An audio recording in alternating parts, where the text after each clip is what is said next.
ഒട്ടും പ്രതീക്ഷിക്കാതെ ഗുരുവായൂരപ്പനെ കാണാനായിട്ട് പോവുകയാണ് ഞാനും വിഷ്ണുവും കൂടെ. പിള്ളേരെ ഒന്നും കൊണ്ടുപോയിട്ടില്ല.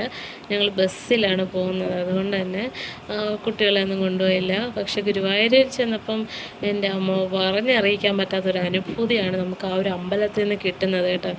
എന്നാലും ബസ്സിലെ യാത്രയൊന്നും ഒരു കുഴപ്പമില്ല. നല്ല കൂളായിട്ട് നമുക്ക് പോകാം. അധികം തിരക്കൊന്നുമില്ല. സീറ്റൊക്കെ ചേർത്തലേന്ന് തന്നെ ഇരുന്ന് പോകാനായിട്ടൊക്കെ പറ്റി.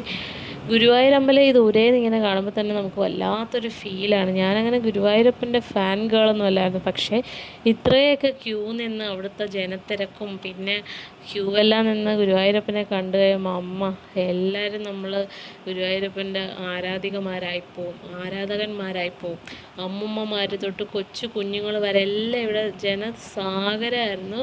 നമ്മൾ വിഷു കഴിയാനായിട്ട് നിന്നതാണ്. കാരണം അപ്പോൾ പിന്നെ ഒന്നും നമുക്ക് കാണാൻ പറ്റില്ല. ഗുരുവായൂരപ്പനെ ഒരു നോക്കുപോലും കാണാനുള്ള ഭാഗ്യം നമുക്ക് കിട്ടത്തില്ല. വിഷുവിൻ്റെ തിരക്കിനൊക്കെ പോയി എന്തായാലും ഒരുപാട് നേരം ക്യൂ നിന്ന് നല്ല പോലെ തൊഴുതു. ഭയങ്കര ഒരു മനസ്സമാധാനത്തോടെ സന്തോഷത്തോടെയാണ് ഞങ്ങൾ തിരിച്ചിറങ്ങിയിരിക്കുന്നത്.